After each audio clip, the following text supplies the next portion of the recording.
falando sobre o anticristo, de qual nação ele vai surgir. Eu vou ler para vocês agora um texto na Bíblia Sagrada que se encontra escrito aqui no livro que escreveu o profeta Daniel, no capítulo de número 9, a partir do verso 26, que diz assim: depois das 62 semanas, será morto um ungido. Quem é esse ungido? Jesus Cristo. E já não estará. Ouça muito bem a parte B do verso 26 do capítulo 9 de Daniel, se você quiser acompanhar na sua casa. Eu vou repetir o verso 26 do capítulo 9 de Daniel para vocês. Depois das 62 semanas, será morto um ungido, e já não estará. E o povo de um príncipe que há de vir destruirá a cidade e o santuário, e o seu fim será no dilúvio. Aleluia! Esse fim que a Bíblia nos revela através de Daniel 9:26, quando o anjo falou para Daniel que o povo de um príncipe que virá destruiria Jerusalém e o santuário, ele está se referindo ao povo romano, porque foi o imperador Tito com seu exército que destruiu Jerusalém e o templo, o santuário. Então, quando a Bíblia fala que Jerusalém seria destruído num dilúvio, não é na verdade um dilúvio de água. O dilúvio que a palavra se refere é o exército de Tito, porque eles destruíram Jerusalém, o povo que estava dentro de Jerusalém e as muralhas da cidade como um dilúvio. Eles arrebentaram tudo como se fosse um dilúvio. Então esse dilúvio não é água, é uma grande quantidade de soldados, de guerreiros, que invadiu Jerusalém como um dilúvio, destruiu Jerusalém e destruiu o santuário, destruiu o templo. Então, eu vou repetir para vocês, louvado seja Deus, para que possa aprender muito bem. Depois das 62 semanas, será morto um ungido, que é Jesus Cristo. As 62 semanas só se cumpriu no dia em que Jesus foi crucificado. O príncipe foi morto, ungido. Depois das 62 semanas, será morto ungido e já não estará.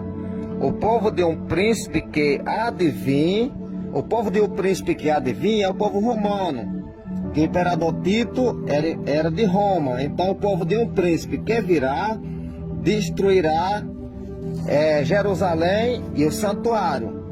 Então a Bíblia nos aponta direto que o anticristo vem de Roma. Ele vem do povo romano, porque é isso que o texto nos revela.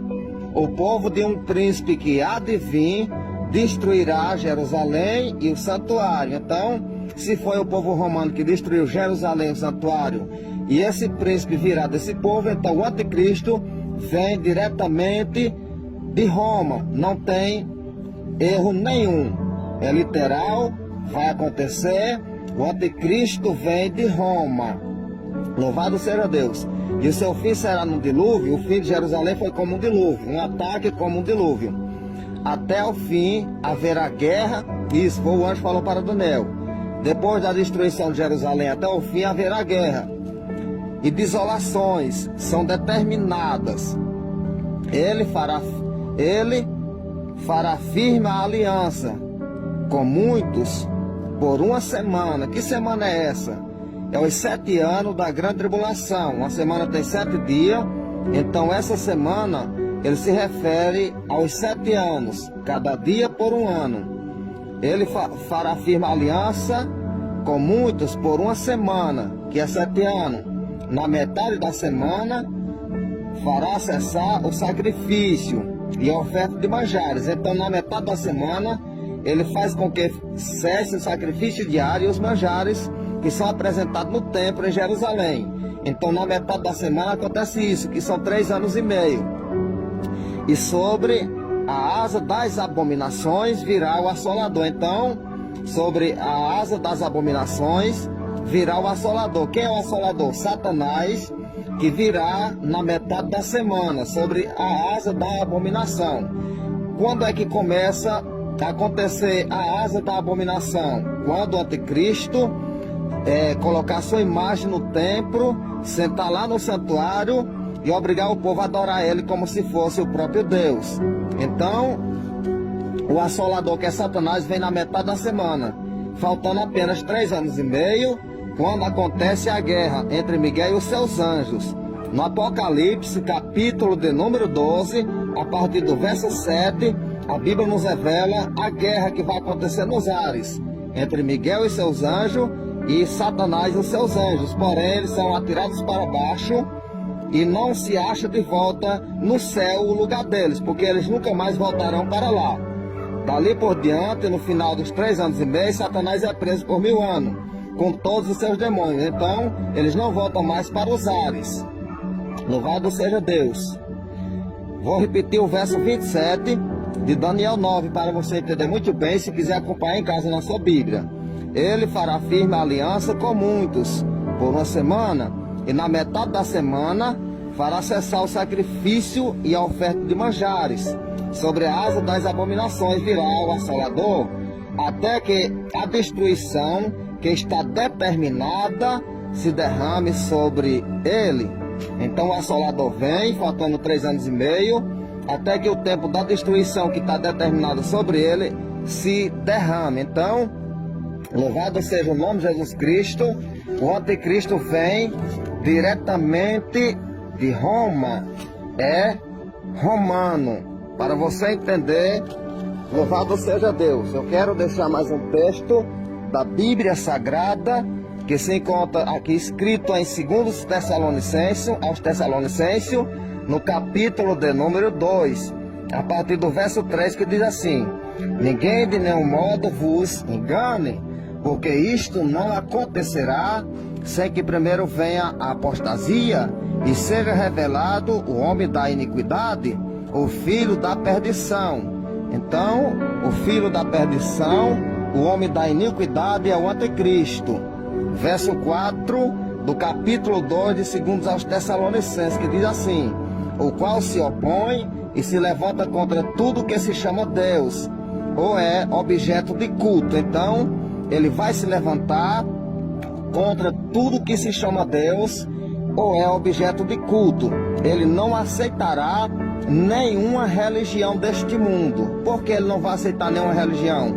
Porque ele vai sentar no santuário e vai ostentar como se fosse o próprio Deus, a ponto de assentar-se no santuário de Deus, ostentando-se como se fosse o próprio Deus. Então está escrito aqui nas cartas que Paulo escreveu aos Tessalonicenses, segundo aos Tessalonicenses, capítulo de número 2, verso 4. Vou repetir o verso 4. O qual se opõe e se levanta contra tudo que se chama Deus, ou é objeto de culto, a ponto de assentar-se no santuário de Deus, ostentando-se como se fosse o próprio Deus. Louvado seja o nome de Jesus Cristo. Então ele vai sentar no santuário lá em Jerusalém e vai obrigar as pessoas a adorar ele como se fosse o próprio Deus. Então, nesse tempo, a Bíblia Sagrada, no livro do Apocalipse, nos revela que ele vai destruir a grande meretriz. Ele mesmo vai destruir a grande meretriz, porque Deus incitou no seu coração que realize o seu pensamento.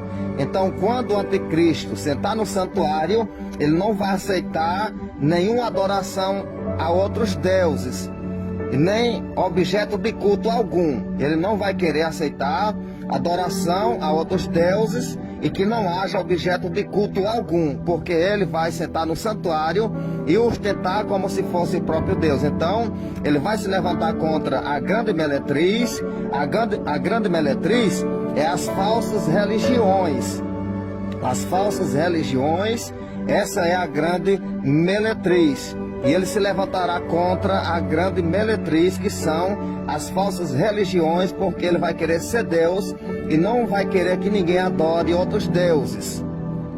Louvado seja o nome de Jesus. Que você possa entender bem a interpretação da palavra de Deus, porque a gente aprendendo, a gente tem como ensinar para os outros. Louvado seja o